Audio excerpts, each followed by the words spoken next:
दोस्तों नमस्कार, हमारे YouTube channel the creative I में आपका फिर से स्वागत है। माया नगरी मुंबई की बॉलीवुड संभावनाओं की नगरी है। यहाँ कब किसका किस्मत चमक जाए, कौन सी फिल्म कब हिट हो जाए, कुछ कहा नहीं जा सकता। कई बार बड़े बड़े बजट और बड़े बड़े सुपरस्टार्स की फिल्म बॉक्स ऑफिस पर ढेर हो जाती है, तो कई बार कुछ ऐसी फिल्में होती हैं जिनसे उम्मीद न के बराबर होने के बावजूद वो फिल्म सुपरहिट हो जाती है।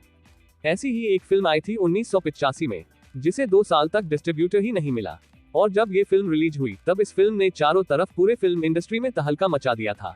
ये फिल्म उस साल की सबसे बड़ी सुपरहिट फिल्म बनकर उभरी थी और इसमें काम करने वाले स्टार भी सुपरस्टार बन गए थे। क्या आप जानते हैं कौन सी थी वो फिल्म? चलिए हम आपको बताते हैं उस फिल्म के बारे में और बहुत सी अनसुनी बातें भी साझा करेंगे आपसे। इस वीडियो को अंत तक देखिए। जब कोई फिल्म बनती है तो उससे बहुत सारे लोगों को रोजी रोटी मिलती है। फिल्म बनाने के लिए प्रोड्यूसर को ढेर सारे रुपयों की जरूरत पड़ती है। प्रोड्यूसर कई जगहों से उन रुपयों की बंदोबस्त करते हैं। सबसे पहले उन्हें एक अच्छी कहानी की जरूरत पड़ती है। उसके बाद वो एक अच्छे डायरेक्टर चुनते हैं, म्यूजिक डायरेक्टर चुनते हैं, अच्छे सिंगर से गाना गवाते हैं, अच्छे कलाकारों की चयन करते हैं और बहुत सारे पोस्ट हैं जिसे प्रोड्यूसर रिक्रूट करते हैं। एक अच्छा कैमरामैन, कोरियोग्राफर, अनुभवी फाइट मास्टर और बहुत सारे टेक्नीशियनों को सिलेक्ट करने के बाद वो फिल्म की शूटिंग शुरू करते हैं। शूटिंग पूरी होने के बाद भी बहुत सारे ऐसे काम होती है जो आम दर्शकों को तो मालूम ही नहीं रहता। अच्छी खासी मेहनत करने के बाद जब फिल्म बनके तैयार होती है तो उसके बाद फिल्म को सेंसर सर्टिफिकेट के लिए सेंसर बोर्ड भेजा जाता है। वहां से पास होने के बाद फिल्म को डिस्ट्रीब्यूटर द्वारा सिनेमा हॉल तक पहुंचाया जाता है। तब जाकर फिल्म सिनेमा हॉल में लगती है। सालों साल सैकड़ों लोगों की कड़ी मेहनत और करोड़ों रुपए की लागत लगाने के बाद एक फिल्म बनकर तैयार होती है जिसे आप सिर्फ और सिर्फ 2 से 3 घंटे में देखकर निकल जाते हैं। अब जरा सोचिए कि इतनी कड़ी मेहनत और इतने सारे रकम लगाने के बाद फिल्म को सिनेमाघरों तक लाने के लिए अगर कोई डिस्ट्रीब्यूटर ही ना मिले तब प्रोड्यूसर के दिलों पर क्या गुजरती होगी। इस फिल्म के साथ कुछ ऐसा ही हुआ था। मैं एक डायरेक्टर होने के नाते इस दर्द को अच्छी तरह से समझ सकता हूँ। इस फिल्म का प्रोड्यूसर थे केसी बोकारिया साहब। ये बात है सन 1982 की।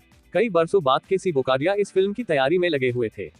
इससे पहले उन्होंने 1972 में एक फिल्म प्रोड्यूस किए थे जिसका नाम था रिवाज। यह एक हिंदी भाषी ड्रामा फिल्म थी जिसका निर्देशन टी प्रकाश राव ने किए थे और संगीत दिए थे शंकर जयकिशन जी। रिवाज फिल्म की प्रमुख भूमिकाओं में अभिनय किए थे संजीव कुमार, माला सिन्हा, फरीदा जलाल, शत्रुघ्न सिन्हा और कुछ अन्य कलाकारों ने। फिल्म तो एवरेज रही लेकिन केसी बोकारिया कुछ दिनों के लिए शांत बैठ गए। बहुत दिनों बाद सन 1982 में उन्होंने दूसरी फिल्म की शुरुआत किए। कहानी लिए एस.एच. बिहारी से। बिहारी साहब भी कोई काम न होने के कारण काफी समय से खाली बैठे हुए थे। इस दौरान उन्होंने एक पाकिस्तानी फिल्म देखे थे जिसका नाम था आईना। बिहारी साहब ने आईना फिल्म की कहानी और डायलॉग एज इट एज अपने इस फिल्म में उतार दिए। पाकिस्तानी फिल्म आईना की कहानी भी 2-3 भारतीय हिंदी फिल्म की मिक्सचर वर्जन थी। इस फिल्म का निर्देशन के लिए इंडस्ट्री के बहुचर्चित निर्देशक विजय सदाना जी को साइन किया गया। अब बारी आई कलाकारों की तो बोकारिया साहब ने ऋषि कपूर और पद्मिनी कोल्हापुरी के पास गए।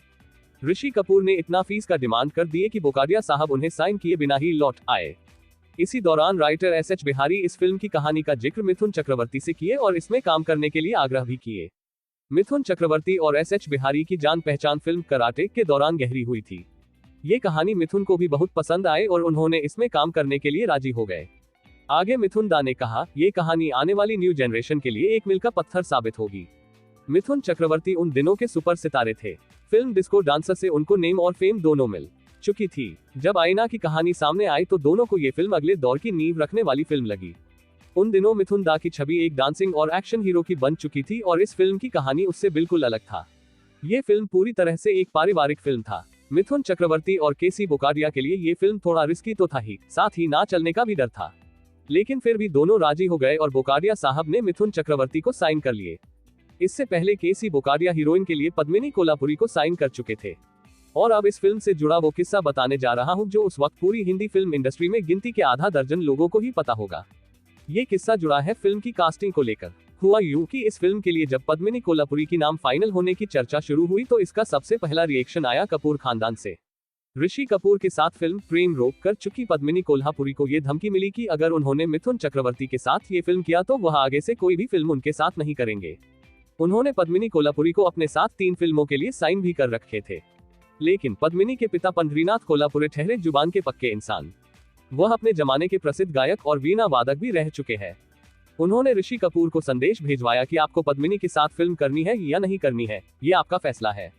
लेकिन पद्मिनी ने ये फिल्म मिथुन चक्रवर्ती के साथ करने का फैसला कर लिया है और वह अपनी जुबान से पीछे नहीं हटेंगी।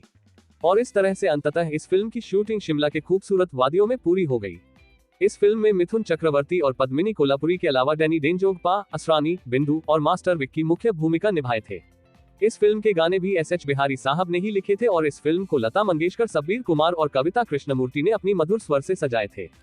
फिल्म के सभी गाने सुपर हिट है। आज भी जब इस फिल्म की गाने बजती है तो ऐसा लगता है कि मानो अपना मन शिमला के बर्फीली वादियों में कहीं खो गई हो।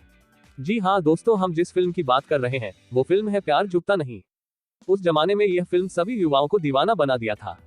हमें याद है, मैं एक अखबार में पढ़ा था, खबर छपी कि गुजरात की किसी पारिवारिक अदालत में जब एक दंपत्ति अपनी तलाक के लिए जज के पास पहुंचे तो जज ने दंपति को अगली तारीख पर आने से पहले फिल्म प्यार झुकता नहीं देखने की सलाह दी।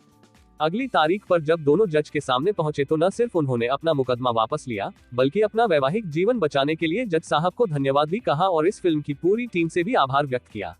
मिथुन चक्रवर्ती और पद्मिनी कोल्हापुरी की यह फिल्म प्यार झुकता नहीं अपनी कहानी और अपने गानों के लिए आज भी खूब याद की जाती है। लेकिन दोस्तों, कहीं न कहीं इस फिल्म के साथ नाइंसाफी भी हुई है। खैर दोस्तों, ये थी फिल्म प्यार झुकता नहीं से जुड़े कुछ अनछुई बातें तो अभी और भी बहुत है जो बताऊंगा तो वीडियो बहुत बड़ी हो जाएगी।